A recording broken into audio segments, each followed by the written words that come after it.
이름 뭐지? 올바른에서 온 형제 잠깐 일어서 주실래요? 예, 올바른. 네, 얼굴을 봤던 것 같아서. 네, 오늘은 뭐 얼반에서도 오고 오클랜드에서도 오고 부산에서도 오시고 여러 군데서 이렇게 와주셔서 반갑습니다. 우리 그 수경자매 남편이 성경 공부 잠시 하다 말고 그랬는데 오클랜드 가서 세례를 받았대네요. 와, 축하드립니다. 네. 진작에 영어로 공부를 할 걸 그랬어. 네.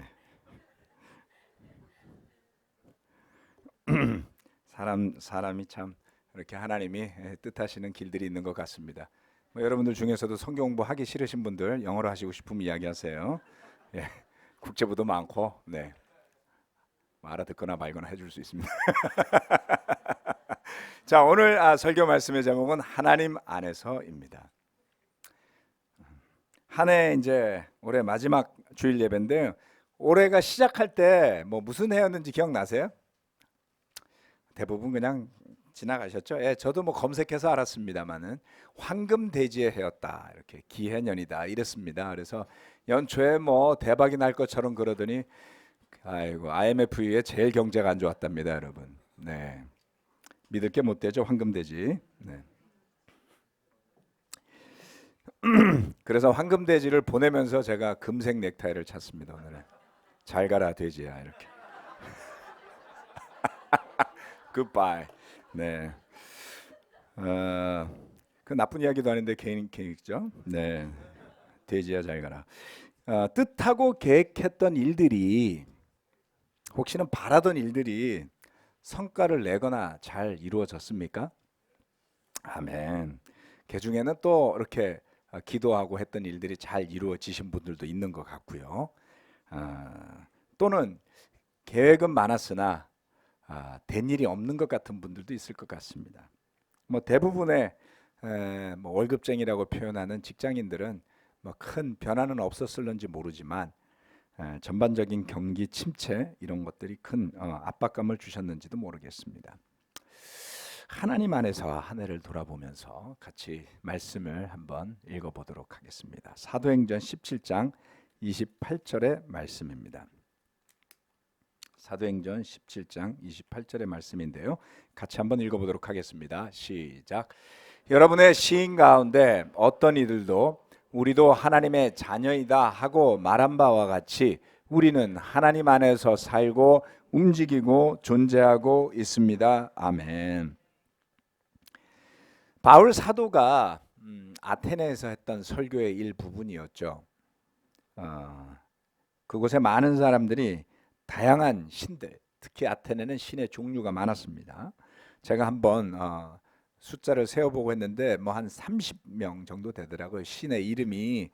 그래서 여러분이 잘 아는 뭐 바카스도 있고 뭐 비너스도 있고 제우스도 있고 아프로디테도 있고 뭐 기타 등등 포세이돈부터 해서 아틀라스에서, 이건 대부분 그냥 들어본 이야기잖아요, 그렇죠? 그 외 나머지는 잘 안 들어보신 한 몇십 종류의 신이 더 있습니다.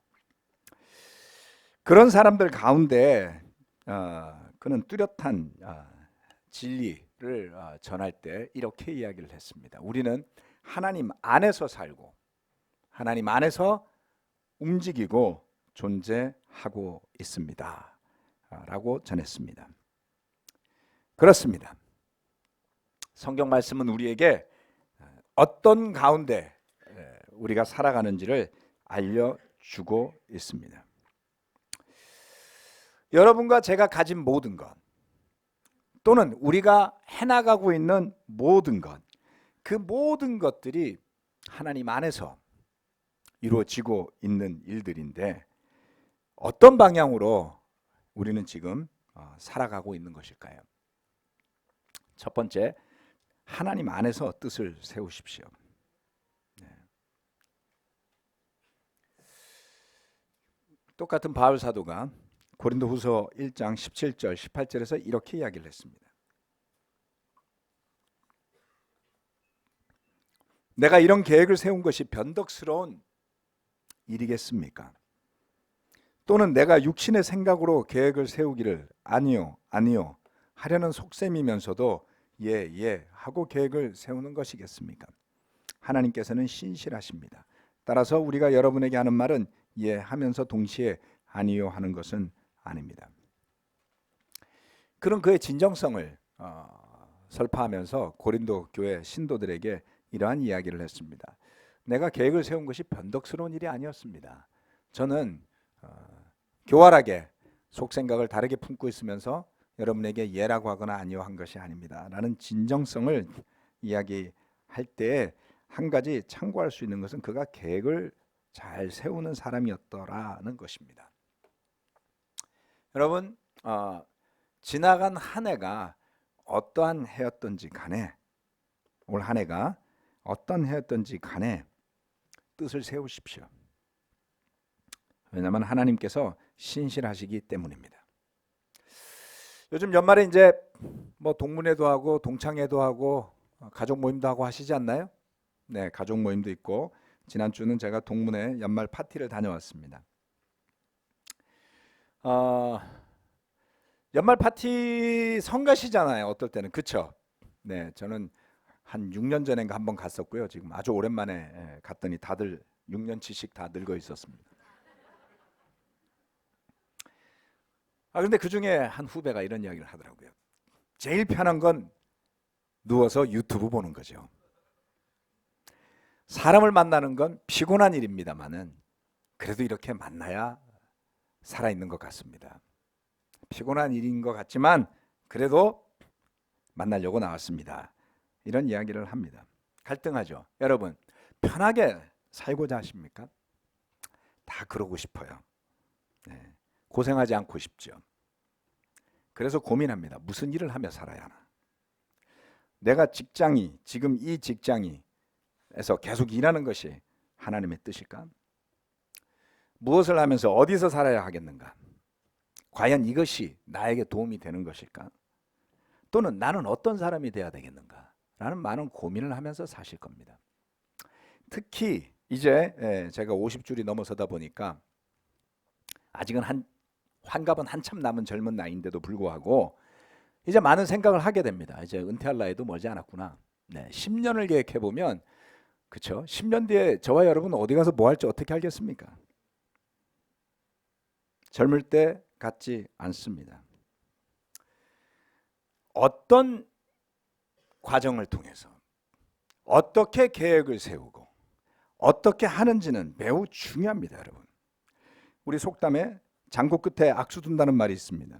뭐 옛날 속담은 아니고 바둑 장기 두는 사람들한테서 나온 이야기인 것 같습니다. 한참 바둑판을 쳐다보면서 열심히 고민하다가 한 수를 묘수라고 뒀는데 그게 악수일 수 있다는 거예요. 망하죠. 예.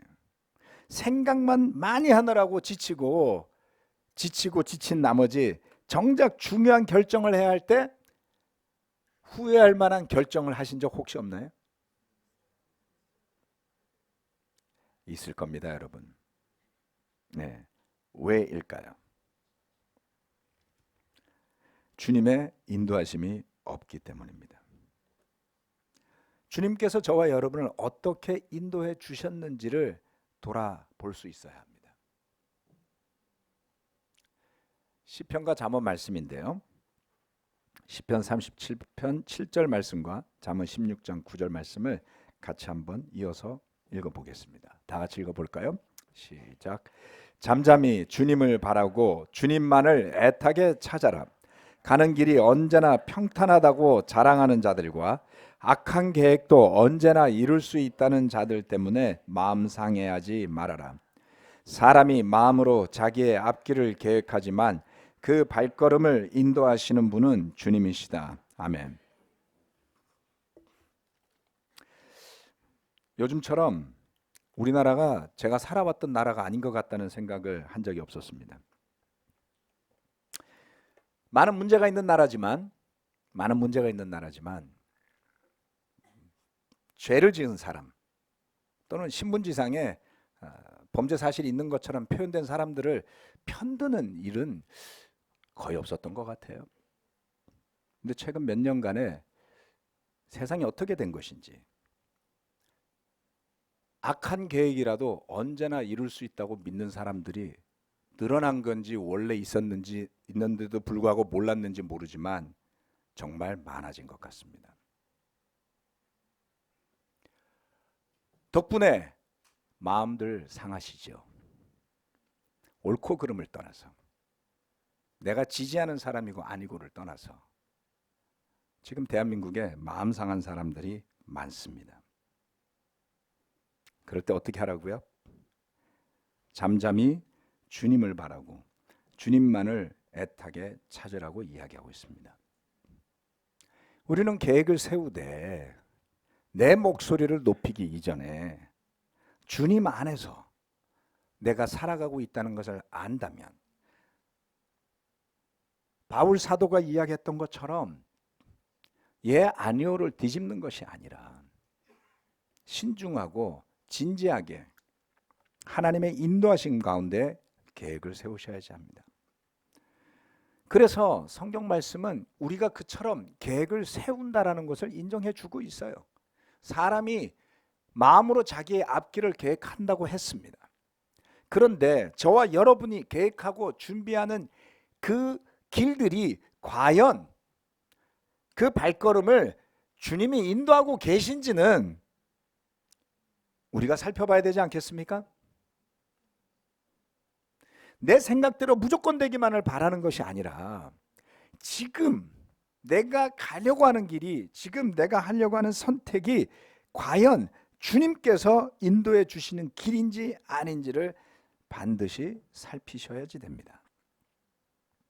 계획을 세우기를 두려워할 필요는 없습니다만, 그렇게 내가 하나님 안에서 살고 있음을 생각하면서 계획을 세우셔야 할 것입니다. 뜻을 세우셔야 할 것입니다. 그래서 한 해를 마무리하면서 내년을 생각하시면서 기도하는 마음으로 준비해 보시기를 부탁드립니다. 두 번째, 두려워하지 말라는 것입니다. 하나님 안에서 살아가기 때문입니다. 뭔가를 계획을 세우다 보면, 계획 세우는 것도 훈련이고 배움이죠. 아무 생각 없이 어린 시절에 뭐 내일이 뭔지 오늘이 뭔지 어떻게 알겠습니까? 눈 떠보니까 날마다 살아 있으니까 살아온 거죠. 근데 그렇게 살면서 우리는 계획을 세우고 준비하고 또 평가하는 습관들을 들이게 됩니다. 그런데 그렇게 한 해를 마무리하면서 돌아보면서 2020년 올 거라고 생각도 못했던 해가 오네요. 그렇죠? 옛날에 영화가 1999 뭐 이런 거 기억 안 나세요?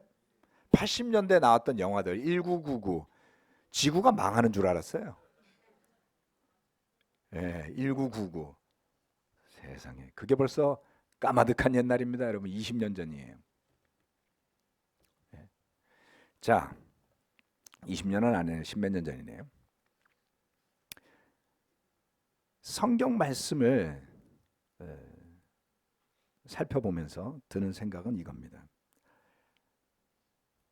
새로운 계획을 세울 때 우리 마음에 드는 많은 생각이 있겠지만 그 중에 하나는 두려움이더라는 겁니다. 이 시편 말씀은 다윗이 쓴 시입니다. 다윗은 시편 속에서 이렇게 이야기를 하고 있습니다. 주님, 내가 주님을 찬양합니다.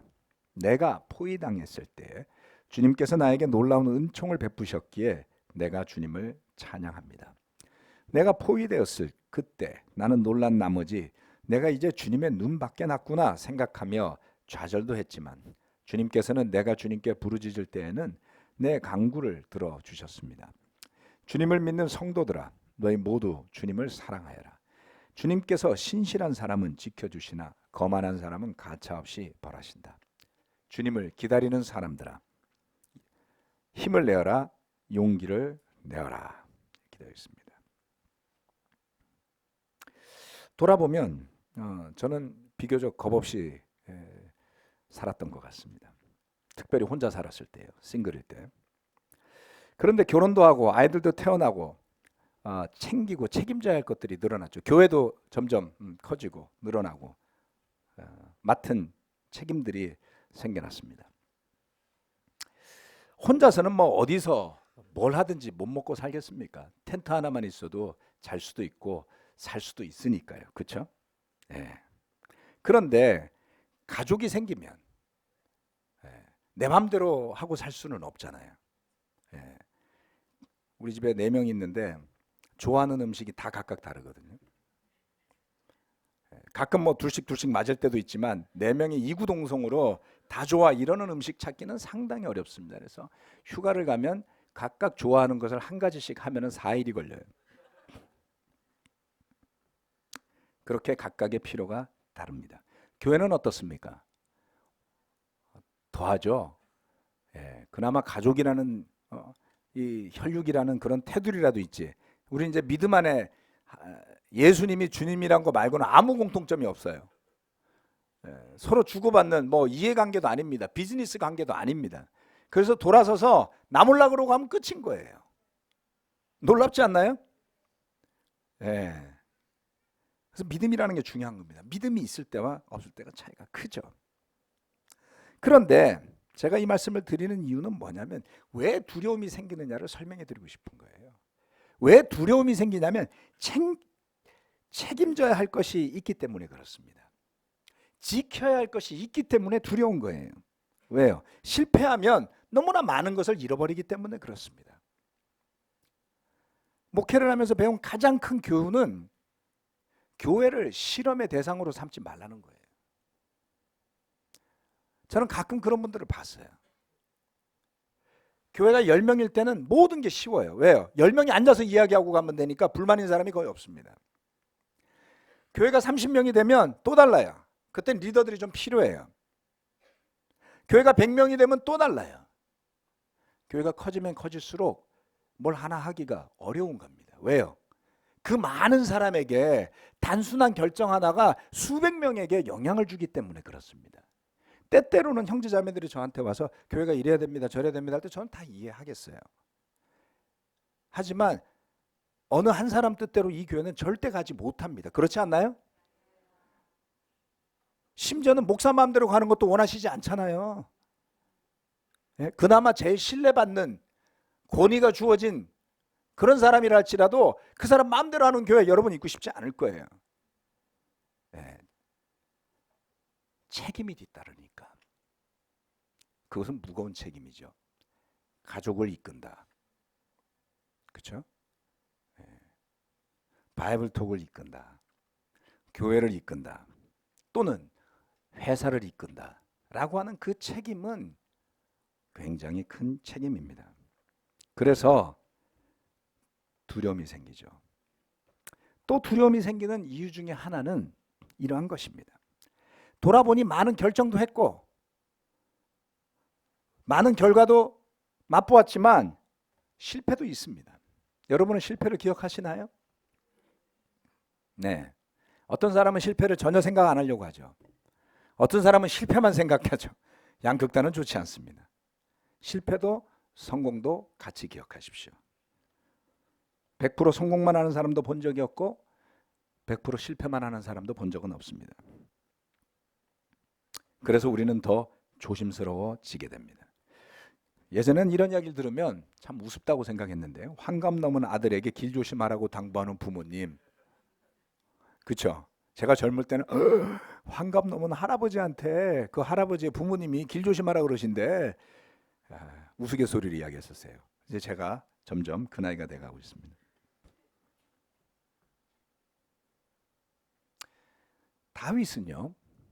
다윗은요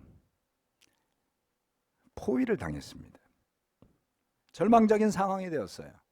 자기는 정말 잘못한 게 없는 것 같은데 골리앗을 쓰러뜨리고 이스라엘을 위해서 열심히 싸운 장군이었는데 어느 날 갑자기 자신의 장인이자 그 나라의 왕이고 자기에게 골리앗을 물리치도록 권위를 주고 그리고 그 싸움에서 이겼을 때 상을 주었던 그 왕이 어느 날부터 자기를 죽이려고 쫓아다닙니다. 그는 여러분 죽음의 고비를 넘겼어야만 합니다. 그렇게 포위당했을 때에 그는 이렇게 생각을 했어요. 내가 포위되었을 그때 나는 놀란 나머지 내가 이제 주님의 눈밖에 났구나. 생각하며 좌절도 했지만 아주 리얼하지 않나요? 근데 여기에 굉장히 놀라운 게 있어요. 뭐예요? 일이 잘 되지 않았어요. 뜻대로 안 된 거예요. 굉장한 고난에 부딪히게 됐어요. 그런데 그때 여러분이라면 어떻게 생각하십니까? 너무너무 일이 안 됐어요. 흔히 하는 시쳇말로 재수가 없다. 운이 안 따라주는구나. 또는 내가 어쩌다가 이런 악당을 만나갖고 이 고생을 하나 라는 생각하기가 쉽더라는 겁니다. 다윗은 주님의 눈밖에 났구나. 왜 하나님이 나를 이런 상황에 처하게 하실까? 하나님의 뜻은 뭘까를 고민한 겁니다, 여러분. 고민하시려면 이렇게 하세요. 남을 미워하고 손가락질하고 죽이려고 하고 되갚으려고 하시지 말고, 그는 무엇 때문에 내가 하나님의 눈밖에 난 것일까 고민했어요. 저는 참 다윗이 놀랍다라고 생각했습니다. 신세한탄이 아니라 하나님을 생각했죠. 그런데 그런 가운데서도 그는 주님께 부르짖습니다. 저를 눈밖에 냈는지 모르지만 제발 저 좀 살려주십시오, 하나님. 놀랍지 않나요? 여러분 누구의 눈밖에 났다고 생각하면 어떻게 행동하세요? 포기하죠? 같이 눈밖에 내죠. 그렇지 않아요?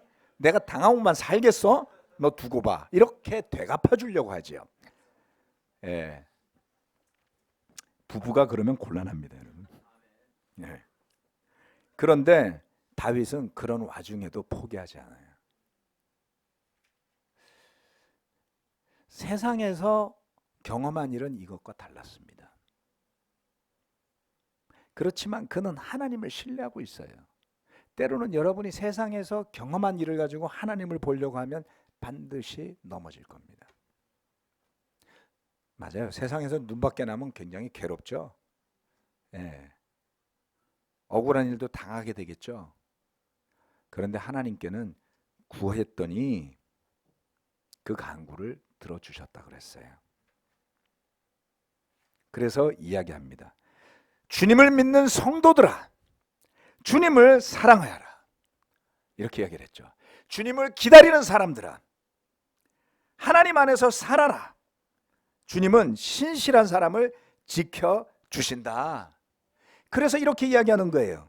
힘을 내라, 강하라, 이렇게 이야기하는 겁니다. 용기를 내라, 담대하라, 이렇게 이야기하는 겁니다. 우리 이번 주일의 마지막 찬양이 뭐였죠? 강하고 담대하라였습니다. 두려워하지 말아라. 물론 이 말이 확 마음에 안 닿을 만큼 젊고 아직 미래가 창창한 세대도 여기 몇몇은 앉아 있지만, 다수는 많이 실패하고 많이 넘어지고 그래서 두려움이 있는 분들이 많을 겁니다. 두려워하지 마십시오.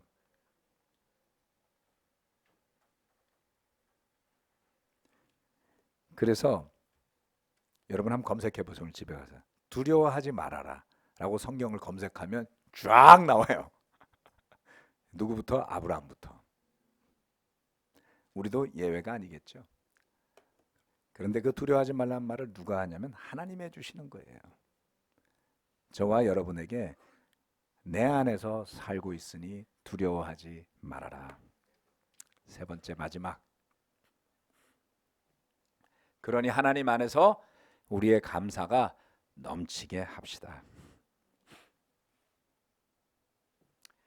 우리가 하나님 안에서 살고 하나님 안에서 움직이고 존재하는 것을 우리는 어떻게 받아들여야 하겠습니까? 네, 감사할 일이죠. 자, 이 부분은 우리가 좀 목소리에 힘을 주어서 한번 읽어보도록 하겠습니다. 시편이니까, 그렇죠? 힘을 주어서 136편 1절로 3절 말씀입니다. 시작. 주님께 감사하여라. 그는 선하시며 그 인자하심이 영원하다. 모든 신들 가운데 가장 크신 하나님께 감사하여라. 그 인자하심이 영원하다.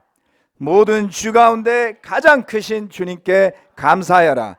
그 인자하심이 영원하다. 한 해를 마무리하는 며칠 남지 않은 시간 안에 저와 여러분의 감사가 넘치게 되기를 바랍니다. 왜요?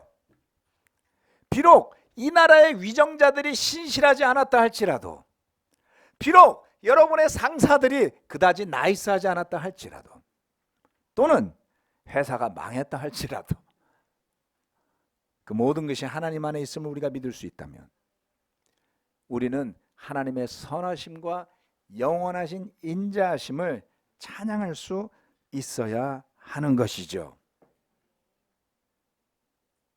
말씀드렸다시피 세상에는 바카스 신도 있고, 헤라클레스도 있고, 오만 잡다한 신이 많습니다. 그런 신들, 그런 주들, 또 여러분과 제가 알게 모르게 지배당하고 있는 가치들, 그 어느 것도 하나님의 선행할 수 없습니다.